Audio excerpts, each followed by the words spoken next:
पता है, हमारे यहाँ ठंड नहीं, जाड़ा आता है।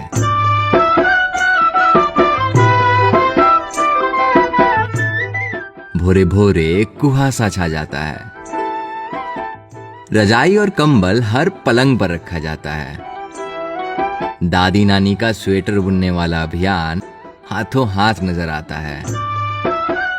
एक दिन बीच करके नहाने को भी पवित्र माना जाता है। ठंडे पानी से जो नहा लिया वो मर्द, गर्म पानी वालों को मऊगा समझा जाता है। यहाँ हीटर नहीं, घुर तापा जाता है।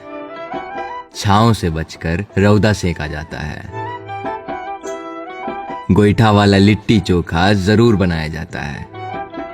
लाई तिलकुट दही चूरे से पांच सजाया जाता है, क्योंकि हमारे यहाँ ठंड नहीं, कपकपा देने वाला जाड़ा आता है। दुल्हन धीरे धीरे चलियो ससुर गलिया।